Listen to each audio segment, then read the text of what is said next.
Tolong perhatikan, karena ini bab baru, hal baru buat Anda, materi yang baru. Ada hal-hal yang sifatnya agak matematis, gitu ya, agak abstrak matematika. Jadi beda dengan saat kita menghitung ini ya, menghitung peluang tadi, menghitung kejadian itu kan sesuatu yang kelihatan teknis ya, apa namanya, bisa dihitung, ada rumusnya gitu kan ya, kejadiannya oh jelas seperti itu gitu.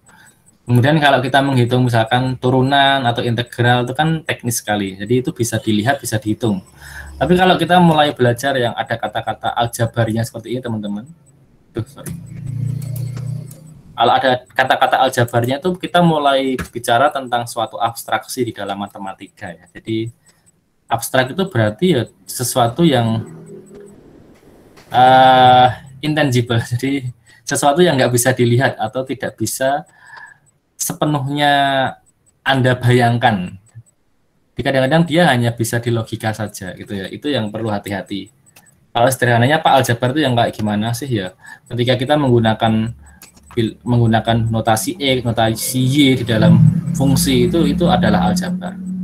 Jadi sesuatu yang awalnya jelas, sesuatu yang awalnya nyata, sesuatu yang awalnya konstan, bilangan 1, 2, 3, 4 gitu ya misalkan ya, dan seterusnya, itu kemudian dinotasikan menjadi suatu variabel, kemudian dibentuk suatu fungsi misalkan Y sama dengan X kuadrat. Nah ini adalah suatu abstraksi di dalam matematika. Ini sederhananya ya, sederhananya aljabar itu kayak gini. Ini kan kalau Pak, nyatanya bagaimana Pak? Nyatanya ya ketika digambar dalam bentuk grafik itu adalah nyatanya ya. Berarti kita punya kumpulan-kumpulan pasangan antara X dan Y kan. Berarti kan aturannya adalah 1 dihubungkan dengan kuadratnya. Berarti 1 dengan 1, 0 dengan 0, min 1 dengan 1, 2 dengan 4 gitu ya, min 2 dengan 4, dan seterusnya. Belum lagi bilangan-bilangan koma di sekitarnya sini. Sehingga kalau seluruh titik-titik itu kita hubungkan, dia akan menjadi suatu grafik gitu ya, grafik dari ini apa namanya, sambungan titik-titik koordinat tadi ya, yang saling terkait antara X dan Y kan. Jadi ini X-nya 1, Y-nya 1, X-nya 2, Y-nya 4, X-nya 3, Y-nya 9, X-nya 4, Y-nya 16. Nah, aturan ini kemudian diabstraksi menjadi suatu fungsi ini. Ini kan sudah bentuknya notasi-notasi nih, nggak ada angkanya nih. Ini sama dengan X kuadrat. Kalau ini nanti sudah, kalau ini gampang bisa dilihat. Oh, 1 berpasangan dengan 1. Oh, gambarnya di sini kan gitu ya. Oh, ini 2 dengan 4 berpasangan. Gambarnya di sini, kan ya. Oh, 3 dengan 9 berpasangan. Oh, gambarnya 3 dengan 9 di sini. Nah, itu yang masih ini ya, masih bisa dilihat, yang masih bisa dibayangkan, divisualkan. Tapi ketika sudah diabstraksi, digeneralisasi gitu ya, menjadi suatu fungsi seperti ini dalam notasi-notasi ini. Nah, ini kan Pak, ini kan kita juga bisa menggambarkan ke sini, Pak. Nah, menggambar ke sini kan sebenarnya melalui ini dulu gitu ya. Melalui titik-titiknya dulu dicari, baru apa namanya, ketemu gambarnya. Tapi ini maksudnya ini menyederhanakan, daripada kita mendaftar semua anggota ini kan banyak sekali nih. Belum lagi yang koma-koma, 1,5 pasangannya 2,25 gitu misalkan. 2,5 pasangannya 6,25 dan seterusnya. 4 pasangannya berapa? 10 pasangannya berapa sampai 1000 pasangannya berapa? Sekian banyak pasangan titik-titik itu tadi, pasangan ini ya, apa namanya, bilangan-bilangan yang menjadi suatu titik koordinat itu bisa disederhanakan menjadi apa? Menjadi ini saja. Nah, itu aljabar. Sederhananya begitu. Tapi kadang-kadang sebagian orang, bahkan anak matematika sendiri, ketika mendengar aljabar itu ada yang agak-agak takut gitu, karena abstraksinya tadi itu. Padahal sebenarnya abstraksi ini memudahkan kan. Yang awalnya ini banyak, dia disederhanakan. Yang awalnya ini kan banyak sekali ini. Nggak berhingga kalau Anda mendaftar seluruh koordinat-koordinat ini kan banyak sekali. Nah, menjadi ini kan enaknya, menjadi sangat sederhana. Itu tujuannya bisa untuk menyederhanakan permasalahan sebenarnya aljabar itu. Tapi karena abstraknya itu, karena kalau ini bisa dilihat dan ini tidak kelihatan wujudnya, Y itu apa, X itu apa, nggak kelihatan. Nah, karena abstraknya itu kemudian banyak orang yang menganggapnya sulit. Menganggap saja sih. Karena menganggap sulit, akhirnya jadi kesulitan beneran. Jadi saran saya buat Anda, meskipun ini baru buat Anda, apalagi Anda bukan anak matematika ya, anak elektro, ketika Anda belajar ini, anggaplah ini mudah gitu aja. Ikuti saja nanti. Ikuti saja, anggaplah ini mudah, apalagi ini kita belajar hanya Boolean saja ya. Boolean itu berarti yang terkait dengan bilangan biner saja nanti paling kita. Ada sih yang nanti perluasannya yang nggak biner, tapi dalam aplikasinya di dunia elektronika, di dunia sistem informasi gitu ya, dia kebanyakan menggunakan bilangan biner aja, 0 dan 1 aja nanti yang kita pelajari, jadi sederhana. Nah, apa definisinya aljabar Boolean teman-teman? Nah ini ya, dia adalah suatu sistem di dalam matematika. Sistem, apa iki Pak, kok sistem gitu ya. Jadi dalam matematika itu kadang-kadang kita bicara ini ya, terpisah-pisah. Saya kembali lagi ke sini. Kita punya himpunan, misalkan. Kita punya himpunan Z, atau integer ini ya, bilangan bulat. Atau kita punya himpunan N, natural number, himpunan bilangan asli atau bilangan alam.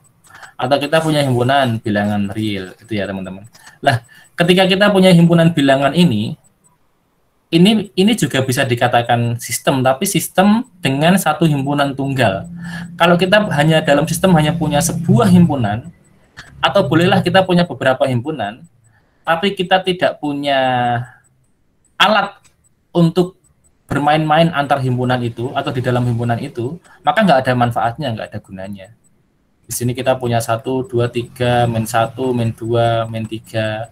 Di sini kita punya 1, 2, 3, 4 itu ya, 5 dan seterusnya. Di sini kita punya pecahan-pecahan bahkan 0,1, 0,001 itu ya, 0,999 dan seterusnya. Kita punya banyak sekali bilangan-bilangan di sini, tapi kita nggak punya alat untuk memainkan antar bilangan itu, ya nggak jadi asik gitu ya. Ngapain gitu ya. Nah, maka di dalam sistem matematika itu ada lagi selain himpunan itu nanti ada yang namanya operasi biner gitu ya. Operasi itu ada operasi unary, ada binary, ada operasi triadik atau trinary dan seterusnya gitu ya. Tapi yang selama ini Anda ketahui, yang selama ini Anda pahami sejak di SD sampai sekarang itu biasanya operasi biner. Nah, operasi biner apa itu Pak? Contohnya ya penjumlahan, perkalian gitu ya, atau pengurangan atau pembagian. Nah, kalau penjumlahan dan perkalian itu sebenarnya ini saling inverse, biasanya terwakili di antara salah satunya, termasuk ini. Pembagian dan perkalian itu saling inverse. Jadi operasi biner utama itu biasanya ya penjumlahan dan perkalian saja. Mengapa Pak dikatakan biner? B itu 2, binary. Jadi karena operasi ini dia mengolah 2 inputan menjadi 1 keluaran gitu maksudnya gitu ya. Jadi kalau biner maksudnya gini, kalau kita punya 1 dan 2, kalau tidak kita operasikan, yuk ngopo terus opo kan gitu kan ya. Kan nggak asik ini, nggak ada interaksi antara keduanya. Lah dengan menambahkan operasi ini, maka kan menjadi asik, bisa dimainkan bilangan-bilangan itu. Berarti kalau misalkan ini ditambahkan, dia bisa menghasilkan satu bilangan baru, yaitu 3. Nah, lihat di sini, yang dioperasikan gitu ya, yang diolah, yang yang dimainkan oleh penjumlahan ini kan ada 2 masukan ini, 2 inputan, yaitu 1 inputannya dan 2 ini. 2 inputan menjadi 1 keluaran kan gitu ya. Nah, kita biasanya melihatnya inputannya saja di sini. Karena di sini ada 2 inputan, maka operasinya disebut dengan binary, B2 gitu ya. Perkalian juga sama ya. Nanti biasanya kalau kita punya 4 sama 6 misalkan, 4, 6 kalau berdiri sendiri-sendiri nggak asik kan. Tapi dengan adanya operasi kan dia nanti bisa bermanfaat. Bisa jadi nanti untuk menghitung sesuatu, bisa nanti untuk banyak hal lah pokoknya ya, di sistem informasi bisa, untuk menghitung peluang bisa, di teknik bisa, di diferensial bisa, di kalkulus, integral dan sebagainya gitu ya. Nah ini kalau kita kasih operasi kali, nah kan jadi asik, artinya ada interaksi antara 2 elemen itu, antara 2 bilangan itu, sehingga dia menghasilkan output yang baru dan ya, bilangan yang baru yaitu 24. Nah kalau kita lihat apa namanya, objek atau bilangan atau apapun gitu ya, elemen yang dioperasikan oleh perkalian itu kan ada dua, ini sama ini. Nah berarti ini perkalian ini mengoperasikan antara dua bilangan, dua inputan, maka dia juga disebut dengan biner gitu ya, operasi biner itu teman-teman. Nah operasi-operasi ini yang kemudian di dalam sistem matematika dia dimasukkan, diinputkan ke dalam himpunan-himpunan tadi. Supaya apa? Ya supaya kita bisa bermain-main banyak di dalam sistem matematika itu. Ingat tadi ya, kalau kita cuma punya bilangan saja tanpa punya operasi, terus ngapain gitu kan ya? Ya cuma bisa untuk ya menghitung ini aja kan. Menghitung daun kering, atau kayak menghitung apa namanya, kendaraan yang apa namanya lewat di depan kita gitu, satu, atau menghitung orang yang lewat depan kita, oh satu orang, dua orang, tiga orang. Tapi kan tanpa adanya operasi ini kita nggak bisa gunakan ini untuk apa-apa. Untuk aljabar nggak bisa, untuk pemodelan matematika nggak bisa, untuk kalkulus nggak bisa, untuk sistem informasi nggak bisa gitu ya. Tapi karena adanya operasi ini, kita masukkan menjadi suatu sistem matematika, baru dia menjadi bermanfaat. Itu teman-teman. Itu ya apa namanya, atau operasi ini bisa beberapa orang menulis juga sebagai operator atau operasi sama aja lah ya. Operator biner atau operasi biner. Nah ini perkalian tuh kadang-kadang di dalam banyak literatur, di dalam banyak buku acuan tidak ditulis sebagai kali gini gitu ya, tapi ditulis sebagai titik gitu. Mungkin biar nggak ambigu dengan huruf X gitu ya. Sama biar, karena kalau di dalam matriks atau di dalam vektor itu nanti ada yang namanya dot product dan cross product masalahnya kadang-kadang gitu ya. Kalau ini itu cross product, kalau ini dot product. Nanti secara definisi kalau matriks itu berbeda. Maka apa namanya, banyak orang yang ketika menulis perkalian itu cukup titik itu aja. Jadi kalau plus ini penjumlahan, titik itu berarti perkalian. Itu ya. Nah, itu jadi ada dua operator biner, kemudian sebuah operator unary. Uner itu operator yang inputannya adalah satu buah elemen, satu buah inputan. Nah, beda kalau dengan yang tadi ya teman-teman. Kalau ini kan penjumlahan, inputannya ada dua nih. Apa sih dua bilangan yang dijumlahkan gitu ya. Perkalian juga sama. Apa sih dua bilangan yang dikalikan gitu ya. Tapi kalau operator unary itu hanya satu inputan. Jadi misalkan biasanya aksen gitu ya, atau komplement gitu, atau inverse gitu ya. Notasinya di sini pakai notasi aksen, kita pakai ikuti ini aja, aksen. Seandainya aksen itu inverse, seandainya ya, maka inputannya cuma satu anggota gitu aja, dua aksen itu aja. Hasilnya apa? Dia juga bisa menghasilkan output. Kalau aksen ini terhadap operasi penjumlahan, maka seandainya aksen itu dimaknai sebagai inverse, maka inverse-nya 2 terhadap penjumlahan itu adalah min 2. Atau kalau dia terkait dengan operasi perkalian, maka dua aksen di dalam operasi perkalian itu adalah 1/2 gitu ya. Artinya apa? Inputannya cuma satu elemen, 2 diaksenkan, itu aja. Sudah menghasilkan suatu output baru. Ini juga sama. Terhadap perkalian, 2 diaksenkan menghasilkan output baru, yaitu setengah. Beda dengan penjumlahan dan perkalian tadi, memerlukan dua inputan, ini dan ini. Ini juga perkalian membutuhkan dua inputan ini dan ini.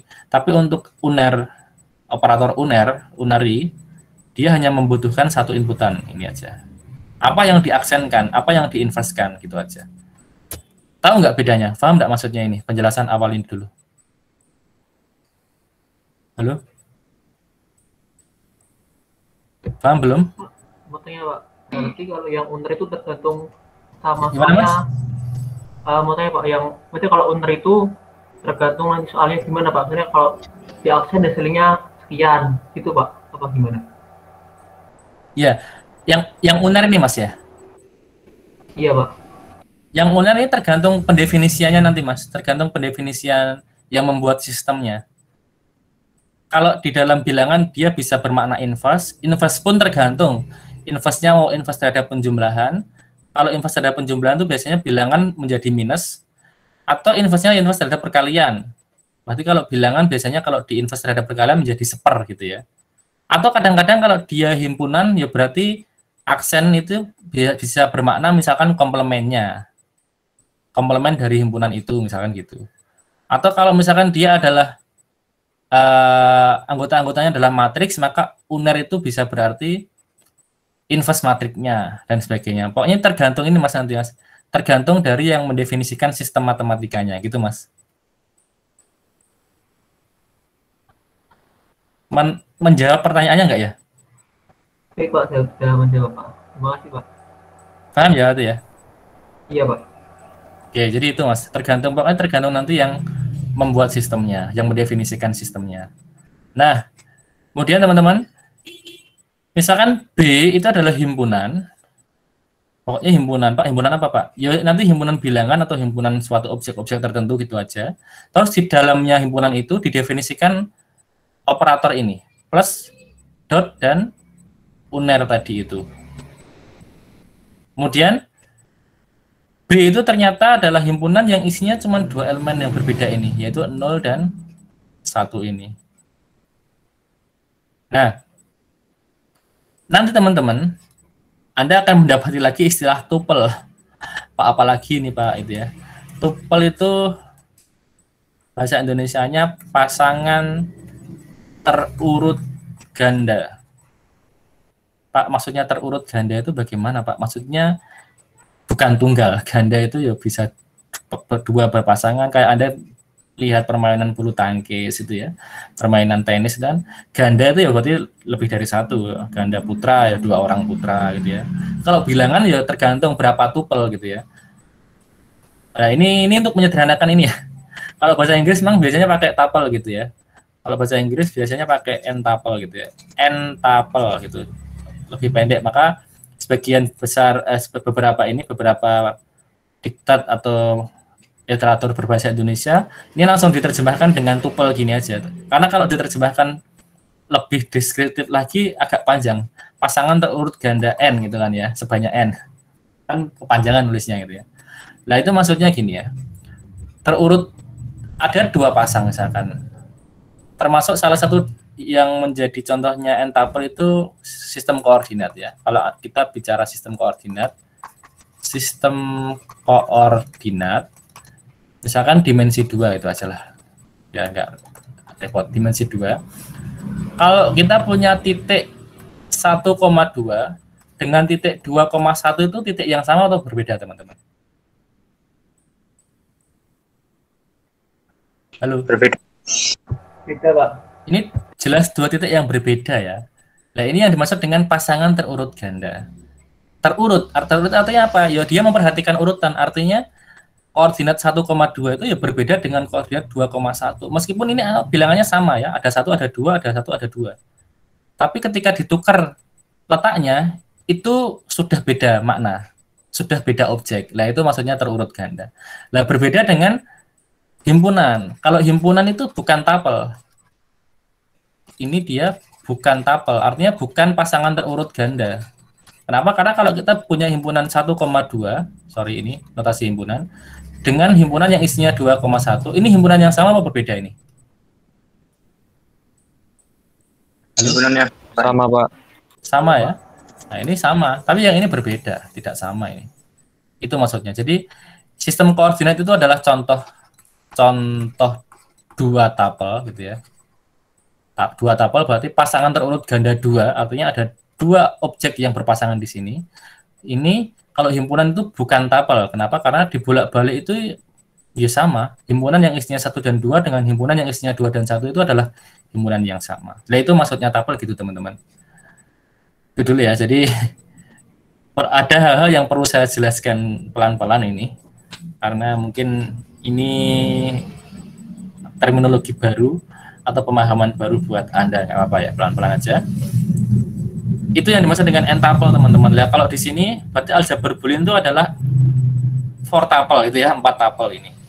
Dia adalah 4 tuple. Kenapa 4 tuple? Karena dia adalah pasangan 4 terurut gitu ya. Jadi yang pertama adalah himpunannya ini. Himpunannya himpunan B. Kemudian tambah 2 operator biner, jumlahan dan perkalian, dengan satu operator uner. Jadi ini kan 4 ini, ada 4 objek yang dipasangkan, B plus dot sama aksen. Berarti ini 4 tupel. Nah, itu ya. Jadi itu maksudnya tupel gitu. Jadi 4 tupel ini dia adalah aljabar Boolean jika nanti memenuhi syarat-syarat, memenuhi aksioma-aksioma atau postulat-postulat gitu ya. Postulatnya namanya postulat Huntington gitu ya. Karena mungkin yang menemukan dulu namanya ini Mbah Huntington ini ya. Lah aksioma ingat dulu ya, pernah saya jelaskan apa itu aksioma atau postulat. Aksioma itu sesuatu yang didefinisikan, sesuatu yang ditetapkan gitu ya. Jadi dia akan menjadi aljabar Boolean. Pokoknya 4 tupel seperti ini akan menjadi aljabar Boolean jika memenuhi ini teman-teman, memenuhi 5 postulat ini atau memenuhi 5 aksioma ini. Apa saja ini ya? Yang pertama adalah closure. Tapi beda ya, hati-hati. Closure di sini dengan closure-nya relasi beda. Ini beberapa buku menyebutnya dengan istilah tertutup gitu ya.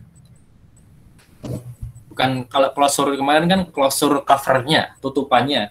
Kalau ini tertutup, maksudnya tertutup itu apa? Kalau ini ya, kan harus berlaku untuk setiap ini, setiap ABC di dalam B. Pokoknya untuk objek A, objek B, objek C apa saja, asal dia di dalam himpunan B yang ini tadi, dia harus memenuhi syarat ini. Yang pertama tertutup atau closure. Artinya apa? 2 buah elemen di dalam himpunan B itu kalau dijumlahkan harus tetap berada di dalam himpunan B itu sendiri, teman-teman. Atau dia perkaliannya juga closure, tertutup juga. 2 buah elemen di dalam B, kalau dikalikan, hasilnya harus di dalam B itu sendiri. Nah, mungkin bagi beberapa orang yang tadi ya, ini namanya aljabar, akhirnya yang dimunculkan kan bukan bilangan-bilangan ini, tapi notasi-notasi, simbol-simbol. Apa karena ini mewakili objek-objek lain di dalam B. Kenapa? Karena kalau daftar semuanya, seandainya B itu isinya 2, gampang. Seandainya B isinya cuma 0 dan 1, ya tinggal dilihat apakah 0 dan ditambah 1, 0 tambah 0, 1 tambah 1, kan cuma ada 3 kemungkinan. Apakah semua di dalam B? Kan gampang. Tapi seandainya B itu himpunan bilangan asli, mendaftar semuanya kan repot ini. 1 tambah 1, 1 tambah 2, 1 tambah 3, dan seterusnya. 2 tambah 1, 2 tambah 2, 2 tambah 3, dan seterusnya. Nah, kan terlalu panjang nanti kalau harus mendaftar satu persatu. Nah, inilah manfaat aljabar menyederhanakan dengan menggunakan simbol ini. Ketika diwakili oleh variabel bebas A dan B itu terpenuhi, maka otomatis untuk seluruh objek-objek lain yang diwakili mereka juga pasti akan terpenuhi. Itu maksudnya. Nah, Pak, masalahnya ini, apa mungkin, Pak, ada 2 buah objek di dalam himpunan, ditambahkan hasilnya keluar dari himpunan itu? Nah, itu mungkin yang jadi ini ya, pertanyaan kita, mungkin sekali gitu teman-teman. Contohnya apa? Misalkan ini adalah himpunan bilangan ganjil, teman-teman. Himpunan bilangan ganjil. Himpunan bilangan ganjil itu yang ganjil ini ya, ganjil positif aja lah ya, nggak negatif nggak usah kita, kan isinya 1, terus ada isinya 3, ada 5, ada 7, ada 9, dan seterusnya ya. Nah, kemudian di dalamnya ini dikasih operasi biner penjumlahan. Menurut kalian coba, kira-kira himpunan bilangan ganjil ini dia tertutup atas operasi penjumlahan nggak? Ini penjumlahan ya, penjumlahan. Tertutup nggak menurut kalian? Tidak, Pak. Kenapa? Tidak, Pak. Nah, kalau ditambah hasilnya jadi ini, Pak. Benar. Ya. Jadi kalau kita menambahkan 2 bilangan, katakanlah ambil 1 dan 3 itu, hasilnya sama dengan 4, teman-teman. Nah, 4 ini bukan bilangan ganjil. Nah, ini ya. Ternyata ada yang tidak memenuhi postulat ini. Jadi tadi itu, kalau kita punya bilangan ganjil, dikasih tambahan operasi binerinya, operatornya adalah penjumlahan, ternyata 1 ditambah 3 itu hasilnya 4. Berarti dia keluar dari himpunan itu. Berarti tidak tertutup. Hasilnya mencelat gitu ya, keluar dari himpunan itu. Nah, itu ya. Makanya ini harus dikasih syarat ini supaya apa? Supaya nanti operatornya itu yo teratur dia. Teratur itu maksudnya yo himpunan di dalam anggota-anggota di dalam himpunan itu dioperasikan yo harus tetap di dalam himpunan itu gitu. Karena kalau keluar dari himpunan itu ya nanti ini nggak bisa jadi apa ya bisa sih, tapi nggak bisa kita buat jadi ini ya, apa namanya, perhitungan-perhitungan yang lebih kompleks nanti, permasalahan-permasalahan yang lebih aplikatif di dalam sistem informasi atau elektronika atau di dalam pemodelan matematika. Itu repot kalau ditambah kok hasilnya keluar dari himpunannya, ya susah nanti. Tapi harus tetap berada di dalam himpunan itu teman-teman ya. Jadi itu klosur tadi, baik dijumlahkan maupun dikalikan, dia harus tertutup, harus hasilnya tetap berada di dalam himpunan B itu sendiri. Nah, yang kedua postulatnya adalah atau aksiomanya berlaku sifat ini, identitas, teman-teman. Identitas itu ini terhadap penjumlahan identitasnya adalah 0, terhadap perkalian identitasnya adalah 1 ya. Artinya apa? Semua elemen apapun di dalam B kalau ditambah dengan 0 hasilnya harus A itu sendiri. Dan juga semua elemen A apapun di dalam B kalau dikalikan 1 hasilnya juga harus A itu sendiri ya. Kan identity ini artinya tidak merubah objeknya. A tambah 0 tetap A. A kali 1 tetap A. Nah, ini namanya identitas. Tetap jadi dirinya sendiri gitu ya. Nah, ini berarti 0 itu elemen identitas terhadap penjumlahan, 1 ini elemen identitas terhadap perkalian. Ini ya, ini harus berlaku juga. Yang ketiga, harus berlaku juga sifat komutatif. Lah, kalau komutatif mungkin bagi Anda sudah familiar lah ya. Komutatif itu dibolak-balik hasilnya sama. Jadi kalau A tambah B, hasilnya harus sama dengan B tambah A gitu ya. Perkalian juga gitu. Kalau A dikali B, hasilnya harus sama dengan B dikali A gitu ya. Pak, kenapa ini harus dimunculkan, Pak? Ya karena ada himpunan yang nggak berlaku seperti ini. Tahu nggak kalian? Kira-kira himpunan yang tidak berlaku sifat ini itu himpunan apa? Yang tahu?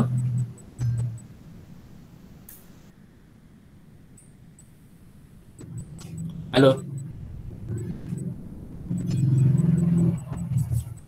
Suara saya masih dengar? Masih, Pak, masih. Ada yang tahu nggak? Kira-kira himpunan yang memenuhi sifat komutatif. Kalau kita punyanya teman-teman, kita punya, matrik A sama matrik B kita kalikan. Kira-kira kalau dibalik gini hasilnya sama nggak? Hasil perkaliannya selalu sama apa enggak? Tidak, Pak. Belum tentu, Pak. Belum tentu sama kan?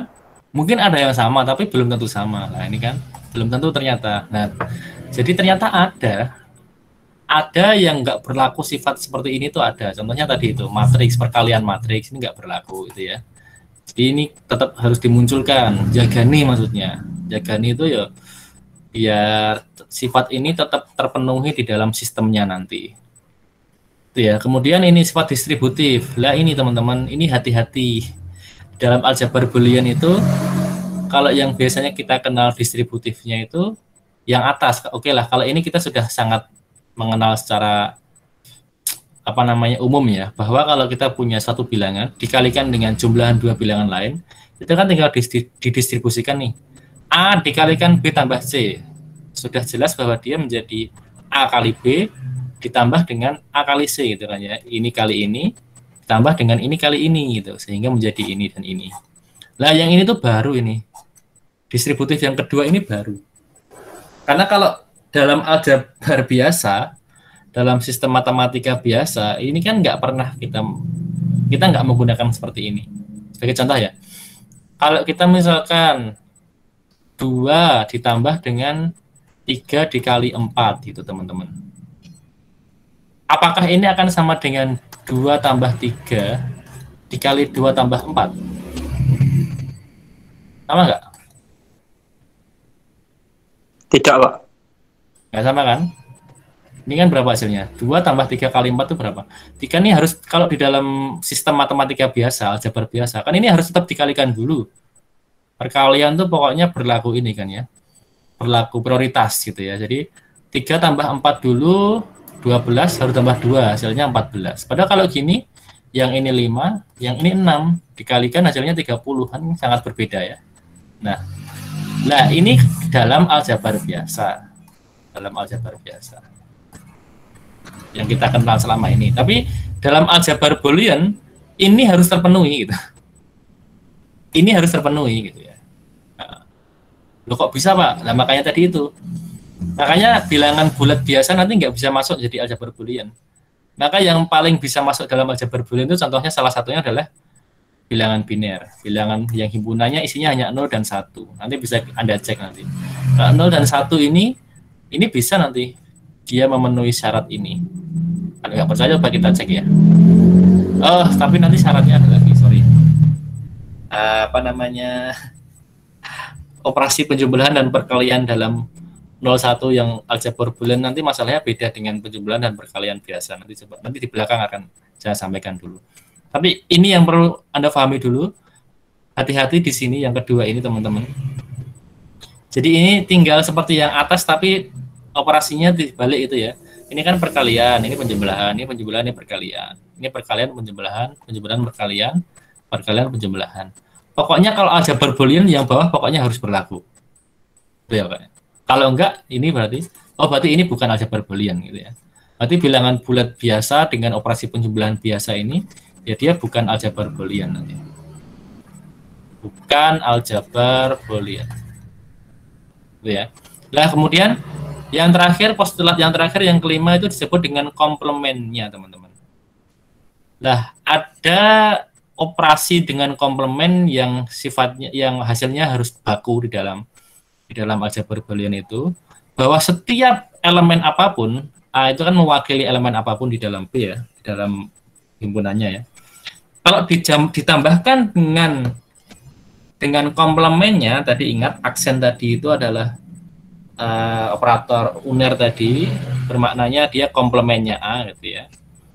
Jadi kalau A ditambah dengan komplemennya, apapun A itu hasilnya harus selalu 1. Gitu ya. Kalau bilangannya bilangan biner ini 0 dan 1, berarti ya kalau 0 ditambah dengan komplemennya 0 ya berarti 1, hasilnya harus 1. 1 ditambah 0 ya hasilnya 1. Oke, masih memenuhi ini ya. Kan kalau dikalikan hasilnya harus 0. Jadi kalau 1, kalau cuma 2 bilangan kan berarti saling komplement tuh. 0 komplement 1, 1 komplemennya 0. Jadi kalau 1 dikalikan 0 hasilnya harus 0, 0 dikali 1 dengan komplemennya juga hasilnya harus 0. Oke, jadi nampaknya ini memang sangat pas ya, sangat cocok untuk aljabar boolean teman-teman. Bilangan 01 itu. Nah ini ya, itu kelima postulat, kelima aksioma yang harus dipenuhi, harus berlaku semua supaya empat tapel ini disebut sebagai aljabar boolean. Itu teman-teman. Jadi tidak semua ya. Jadi contoh tadi itu. Pak, misalkan saya bikin tapel ini Pak, bilangan asli kan n, himpunannya bilangan asli dengan operasi penjumlahan bilangan asli, dengan operasi perkalian bilangan asli, dengan aksennya itu adalah inverse misalkan gitu ya. Jadi operasi unarinya itu adalah inverse-nya misalkan. Nah, ini pasti nanti nggak akan jadi aljabar boolean ini. Ini bukan aljabar boolean. Nah, kenapa? Karena tadi itu. Biasanya di sini itu yang jarang ini ya. Sulit terpenuhi itu di sini.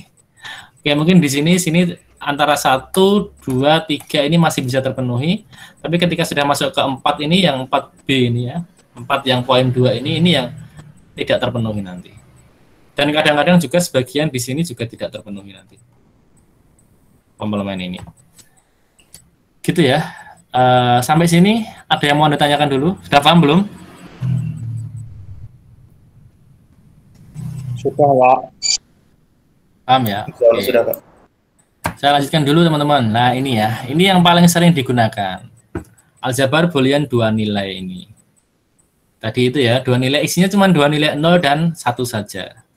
Operator binernya adalah penjumlahan dan perkalian, operator unernya adalah aksen, ini bermakna komplemennya. Komplement. Nah ini kan enak, kalau cuma 2 berarti komplement ya dia saling komplement. Berarti komplemennya 0 ya 1, 0 komplement itu 1, dan 1 komplement itu ya 0 gitu kan ya. Gampang. Kaidahnya teman-teman, kaidah untuk operator ini, operator di dalam aljabar boolean 2 nilai ini, nah ini ya.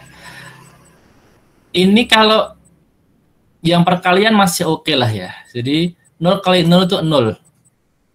0 kali 1 itu 0. 1 kali 0 itu 0. 1 kali 1 itu 1. Oke, ini nggak ada masalah kan ya. Kayak bilangan biasa. Yang di sini, hati-hati. 0 tambah 0, ini kan yang penjumlahan ini. Ini tabel penjumlahannya. 0 tambah 0, 0, oke. 0 tambah 1, 1, oke. 1 tambah 0, 0, oke. 1 tambah 1 kok 1 lah. Ini. Kok bisa, Pak? Ya ini memang didefinisikan seperti ini. Didefinisikan seperti ini di dalam aljabar boolean 2 nilai. Supaya memenuhi syarat boolean tadi. Nah, kenapa Pak kok seperti ini, Pak? Kenapa? Karena sejatinya di sini itu, teman-teman. Perkaliannya ini mirip dengan atau serupa dengan operator disjungsi. Disjungsi. Ingat disjungsi itu apa? Halo, ada yang ingat? Atau, Pak. Atau, betul sekali. Nah, yang penjumlahan ini teman-teman, penjumlahan ini sebenarnya setara atau mirip dengan konjungsi. Nah, ini kita sudah mulai akan masuk ke dalam terapannya di dalam elektronika ini, teman-teman. Mungkin Anda menanti-nanti ya. Wah, ini belajar matematika diskrit logika manfaatnya apa untuk saya yang anak-anak di kuliah di elektronika. Lah ini semakin mendekati kita. Jadi di sini nanti logika di dalam elektronika, logika di dalam sistem informasi saat Anda mungkin membuat suatu program untuk ini ya, elektronika, mikrokontroller dan sebagainya itu nanti. Lah nanti atau disjungsi itu biasanya dia disimbolkan dengan perkalian dalam aljabar boolean ini ya, di dalam aljabar boolean ini nanti. Dan atau konjungsi itu nanti di dalam ketika dia diubah dalam matematika, dalam fungsi, dia biasanya dinamasikan dengan penjumlahan di sini. Nah, 0 dan 1 ini seperti kemarin itu, seperti benar dan salah itu loh. Jadi kalau 0 dan 0, salah dan salah kan salah. Sorry, kebalik, saya mohon maaf teman-teman. Mohon maaf, kebalik. Ini yang konjungsi, mohon maaf. Ini yang konjungsi ya. Perkalian tuh yang konjungsi, yang dan. Penjumlahan itu yang disjungsi. Aduh, ini kenapa ini? Halo, kok jadi undo ya?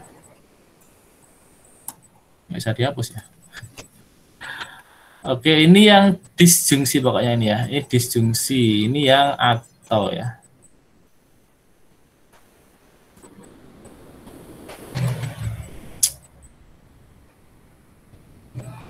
Ini yang atau ini.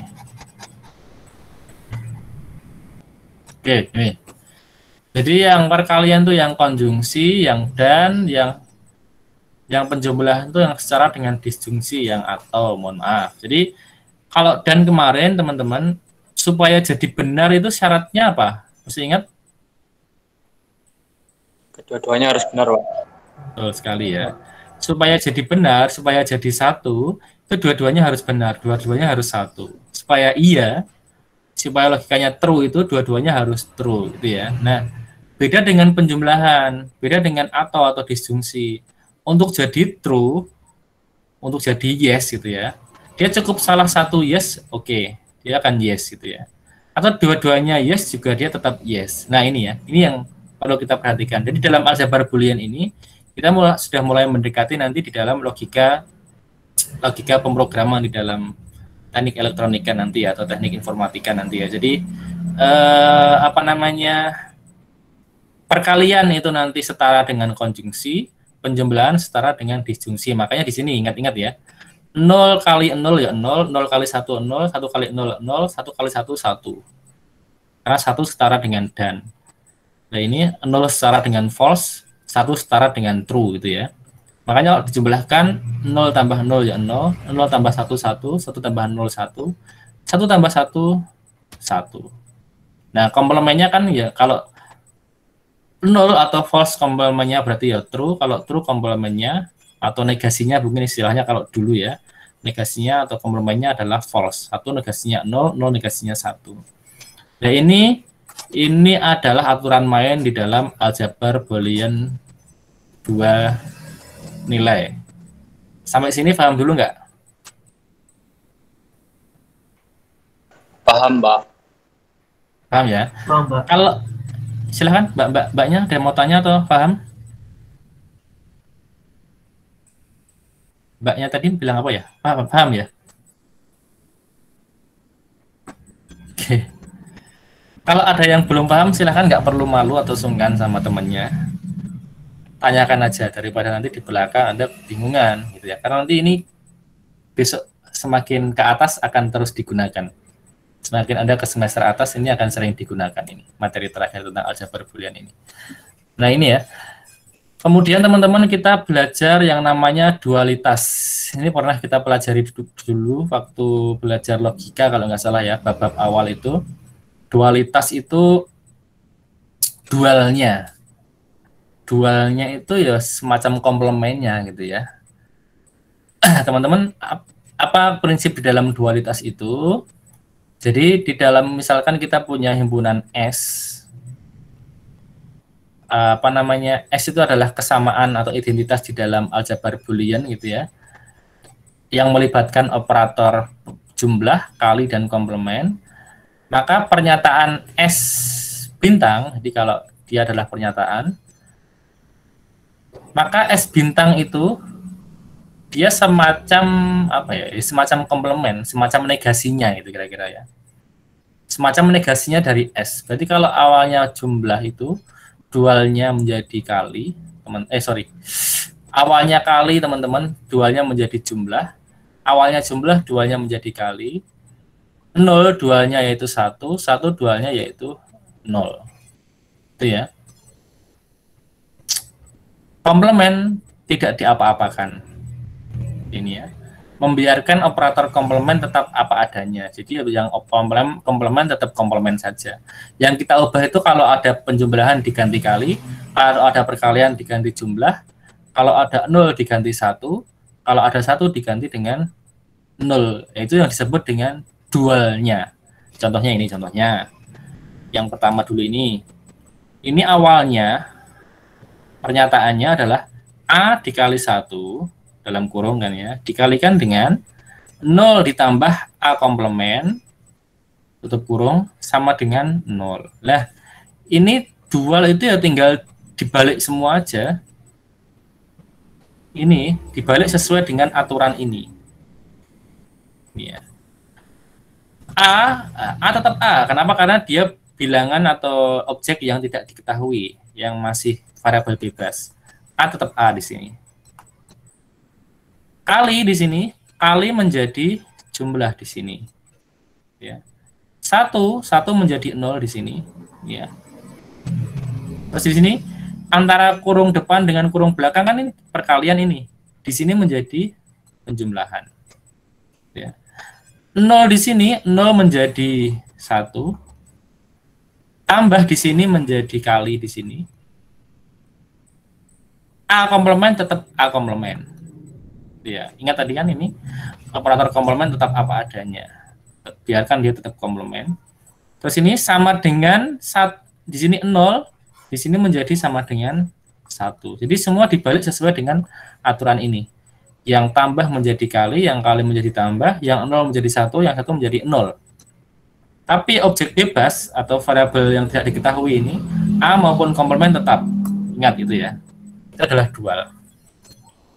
Berikutnya ini contohnya. A dikali dalam kurung, A komplement tambah B tutup kurung, sama dengan A kali B. Nah, di sini, ini kalau Anda bingung, ini kasih kurung di sini nggak apa-apa, sama aja ya. Di sini A tetap A. Di sini awalnya kali, di sini menjadi tambah, teman-teman. Ini. Terus antara A komplement dengan B itu kan awalnya jumlah ini, dalam kurung ini. Di sini menjadi kali. Ya.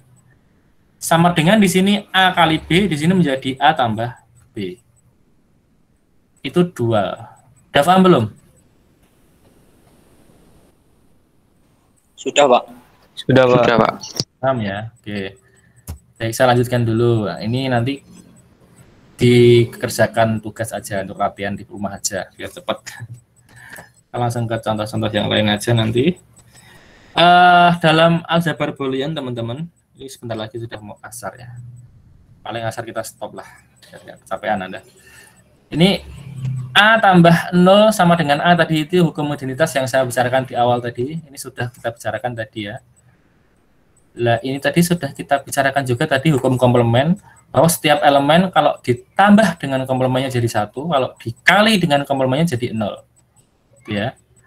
Nah, ini yang belum kita bicarakan tadi, yang dinamakan dengan hukum idempoten. Jadi kalau ada dua elemen yang sama ditambahkan, jadinya elemen itu sendiri.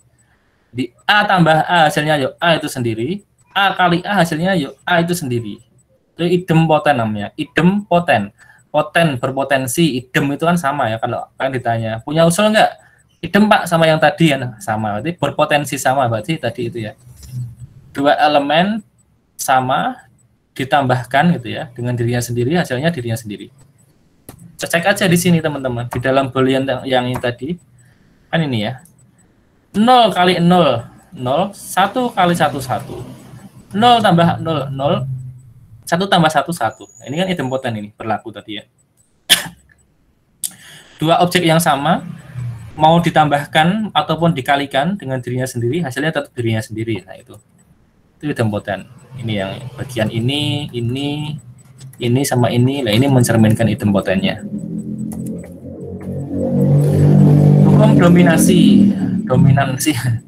Ini jadi 0 itu mendominasi terhadap perkalian. Jadi 0 dikalikan dengan objek apapun hasilnya harus 0. 1 mendominasi terhadap penjumlahan. Ini yang nggak ada di aljabar biasa ya. Kalau yang ini masih oke lah di aljabar biasa, bilangan apapun dikali 0, 0 ya. Tapi kalau yang ini kan nggak ada di aljabar biasa ini. Bahwa bilangan apapun ditambah 1, ini hasilnya harus 1 kalau di dalam aljabar boolean teman-teman. Karena 1 dan 0 di sini sejatinya dalam aljabar boolean itu bukan bilangan. Dia sebenarnya perwakilan true dan false sebenarnya ya.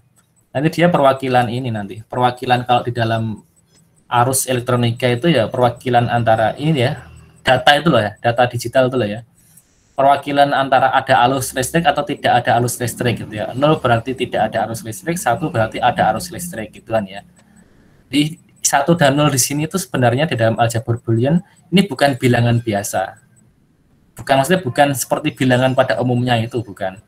Tapi dia mewakili apa namanya ada dan ketiadaannya arus, mewakili false dan true sebenarnya gitu ya. Jadi itu. Maka tadi 1 ditambah dengan bilangan apapun atau objek apapun hasilnya harus sama dengan 1. Ini namanya hukum dominasi. Lagi hukum involusi. Mana ada satu hukum ini bahwa kalau kita punya komplement, dikomplemenkan lagi hasilnya dirinya sendiri. Ini ya. A komplement dikomplementkan lagi menjadi A itu sendiri. Tuh.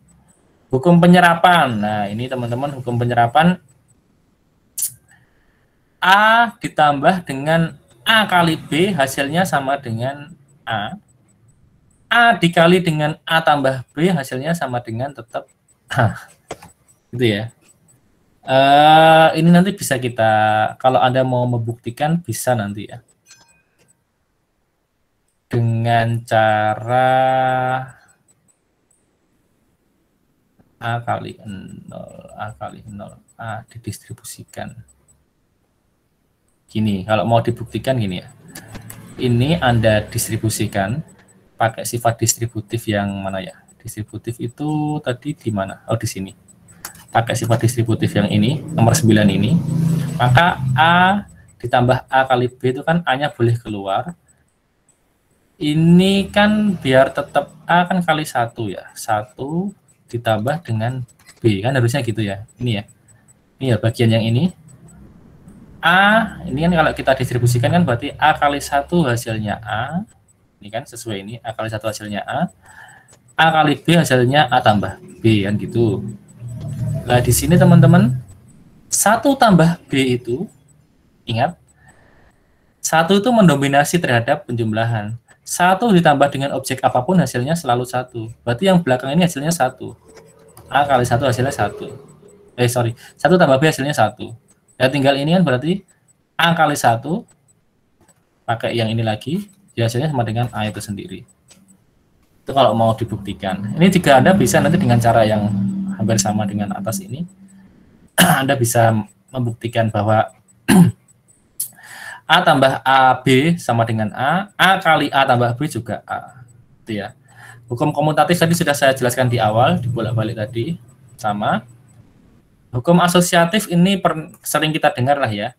Kalau kita punya 3 objek yang dioperasikan, A tambah B tambah C, mau A dengan B ditambah dulu atau mau B dengan C yang ditambah dulu, hasilnya sama aja. Perkalian juga gitu.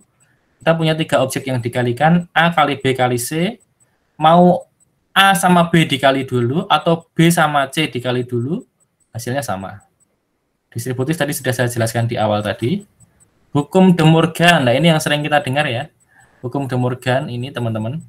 Ini kalau Anda perhatikan seperti hukum De Morgan pada konjungsi dan disjungsi. Saya tulis di sini ya. Kalau kita punya negasi teman-teman. Negasi dari A atau B itu kan hasilnya negasi A atau menjadi dan dengan negasi B. Kalau kita punya negasi dari A dan B itu ya, hukum De Morgan-nya kan negasi A, dan-nya menjadi atau, B-nya menjadi negasi B, kan gitu ya. Nah, ini kan mirip dengan ini sebenarnya. Ketika kita menganggap komplement itu adalah negasi, dan ketika kita menganggap jumlah itu atau perkalian itu adalah dan, ini sama sebenarnya. Antara ini dengan ini tuh dia setara, ekivalen. Itu ya. Jadi kalau A tambah B dalam kurung dikomplementkan, hasilnya sama dengan A komplement kali B komplement. Kalau A kali B dalam kurung dikomplementkan sama dengan A komplement tambah B komplement. Nah, ini komplement hukum 01 ya. Dalam aljabar Boolean itu, ya 0 komplement itu 1, 1 komplement itu 0. Jadi false itu komplementnya true, true itu komplementnya ya false. Itu hukum-hukum di dalam aljabar Boolean. Sampai sini sudah paham belum? Sudah, Pak.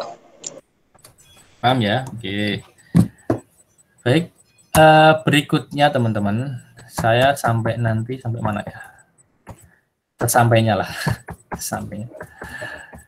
Ini ya, berikutnya fungsi Boolean. Jadi ini disebut juga dengan fungsi biner. Kenapa disebut dengan fungsi biner? Ini karena pemetaan yang membawa ekspresi umum ke dalam ekspresi Boolean, kira-kira gitu.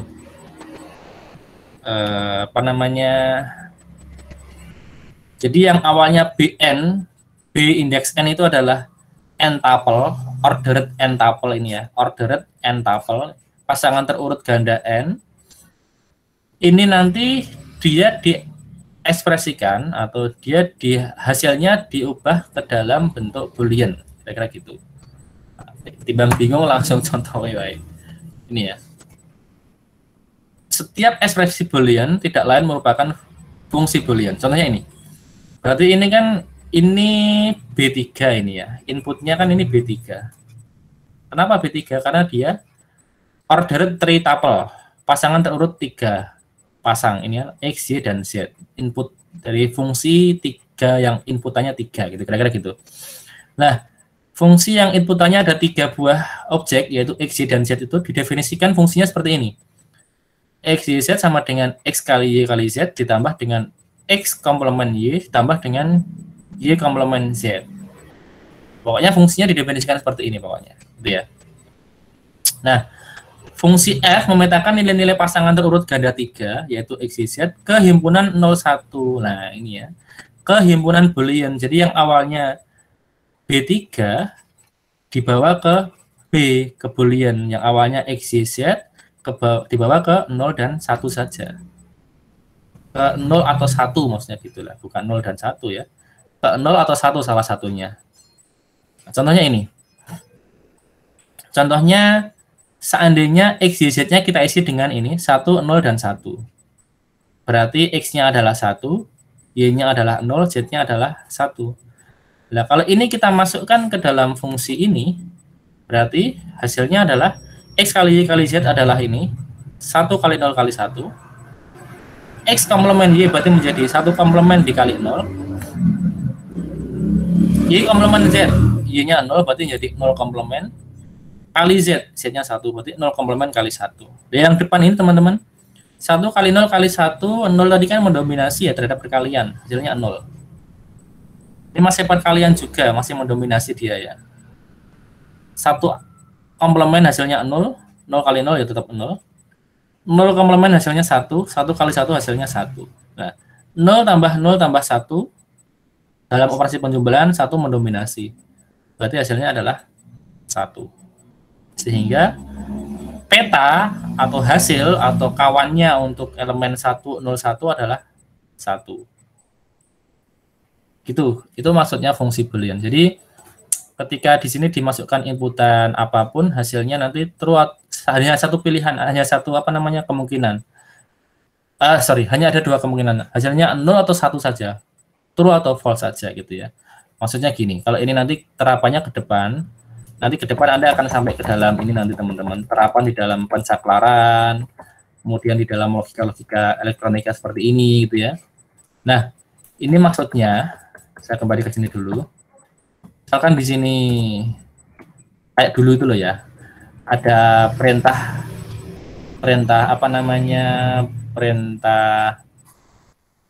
di dalam sistem mikrokontroler Anda, misalkan gini gitu ya. Kemudian misalkan di sini ada ada komponen apa, di sini ada saklar misalkan. Di sini ada apa gitu ya. Nah, di sini ini tuh inputnya berarti kita 3 ini. Ini X, ini Y, ini Z. Nah, outputnya harus 1 nanti. Output 1 di sini tuh berarti dia misalkan lampu lah atau misalkan kalau ini benda atau ini misalkan robot gitu ya. Misalkan ini robot, outputnya itu ya hanya satu output yang ada 2 kemungkinan, yaitu gerak atau diam gitu misalnya gitu ya. Gerak itu berarti 1 karena true kan, diam itu berarti 0 karena dia false misalkan gitu kan ya. Jadi ketika inputnya ini kan bisa macam-macam teman-teman. Dari arus ini dan ini itu mungkin bisa dari bisa dari baterai negatif misalkan, ini bisa dari baterai positif, ini adalah dari saklar misalkan loh ya.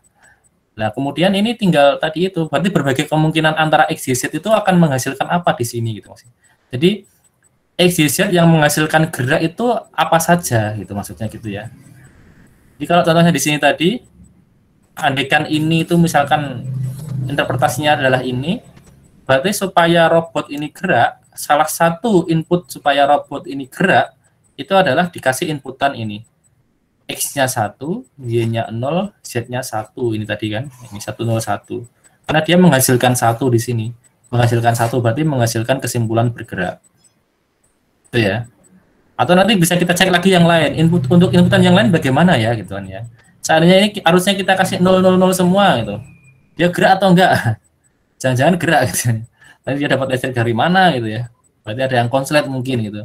Nah, itu teman-teman, itu mungkin baru satu bagian dari pemrograman. Ini mungkin baru pemrograman tangannya misalkan. Setiap bagian komponen robot kan nanti dikasih pemrograman sendiri-sendiri gitu ya. Bagian tangan sendiri, kepala sendiri, kaki sendiri, atau roda sendiri dan sebagainya. Nah itu ini fungsi Boolean ini nanti yang bisa kita gunakan untuk istilahnya menganalisis gitu ya. Hasil akhir atau kesimpulan. Kesimpulan itu berarti statement yang dihasilkan gitu ya. Apakah 1 ataukah 0, ataukah true ataukah false ketika dimasukkan berbagai macam inputan di sini. Nah ini baru ngecek untuk satu inputan loh ya. Baru ngecek untuk satu inputan 101 ternyata hasilnya 1 gitu. Itu maksudnya kira-kira seperti itu teman-teman.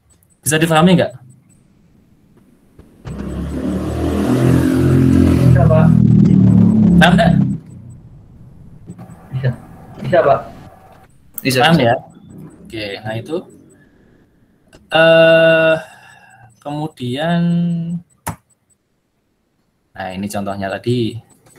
Misalkan fungsinya sederhana aja sekarang. X kali Y kali Z komplement gitu ya. X kali Y kali Z komplement. Ini kita cek untuk seluruh kemungkinan. Ini kan kalau inputannya adalah B3, pasangan ganda 3, order tuple, berarti kan ada 8 ya. X, Y, Z 3 ini kan berarti ada 8 kemungkinan variasi ya. Masih ingat Anda kan? Dia 2 pangkat 3. Nah ini 0, 0, 0, false, true, dan sebagainya ini. Maka hasil akhirnya apa? Nah ini. Dengan program ini, gitu, misalkan seandainya ini adalah rumus program kita, yang kita inputkan di dalam programnya, dalam otaknya, chipnya gitu nanti.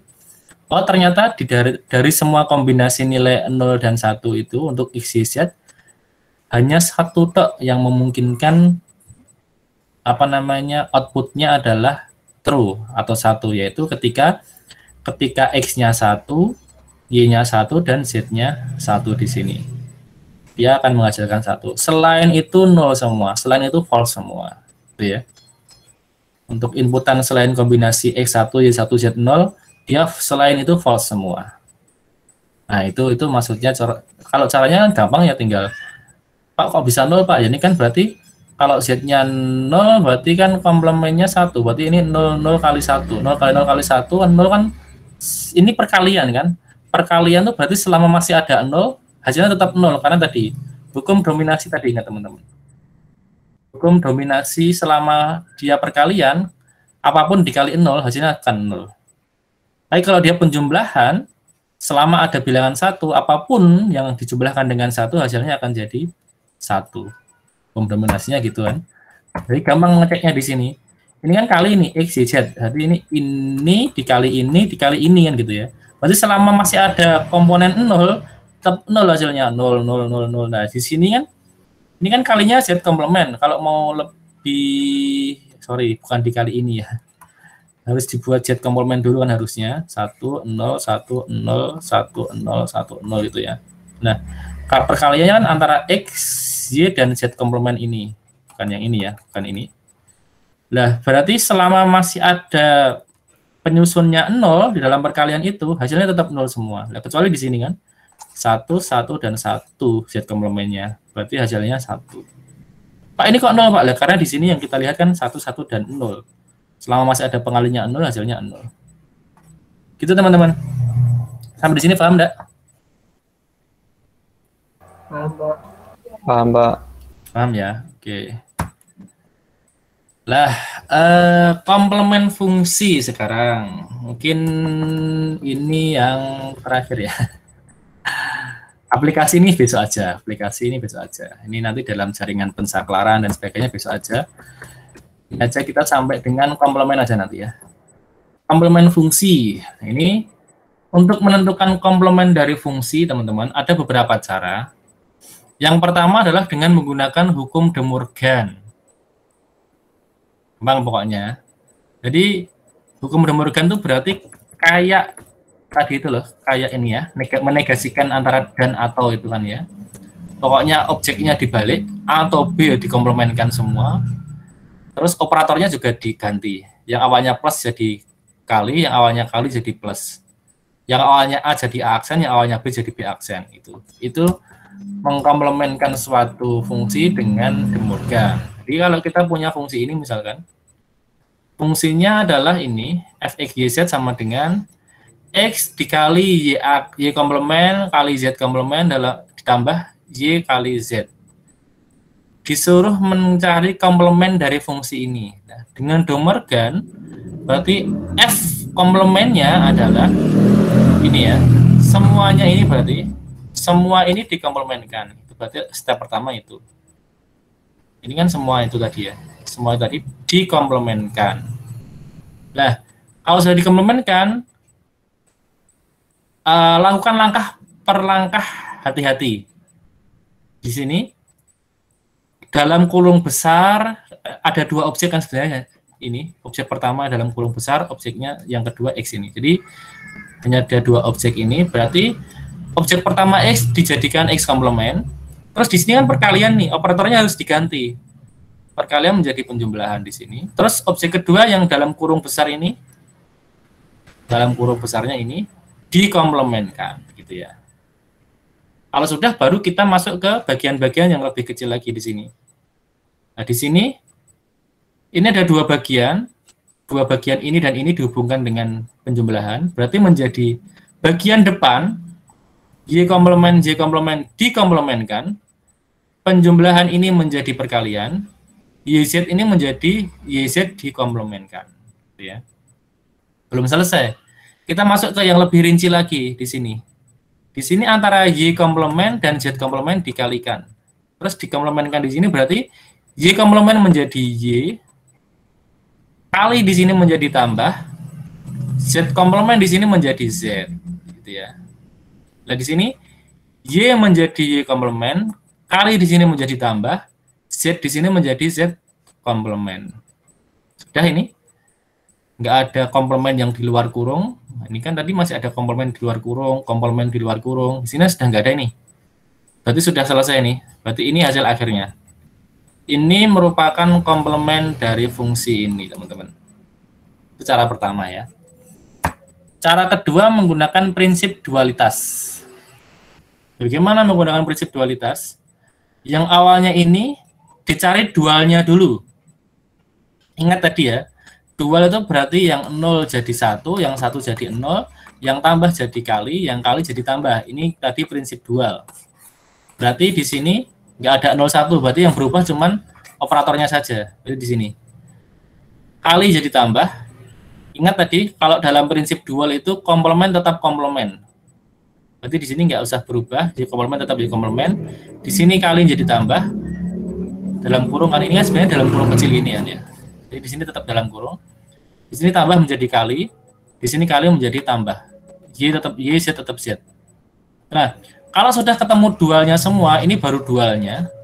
Baru dikomplementkan setiap literalnya, setiap objeknya dikomplementkan. Jadi yang awalnya X jadi X komplement, yang awalnya Y komplement jadi Y, awalnya Z komplement jadi Z, awalnya Y jadi Y komplement, awalnya Z jadi Z komplement. Sudah, ini berarti ini adalah komplementnya. Jadi dua langkah kalau di sini.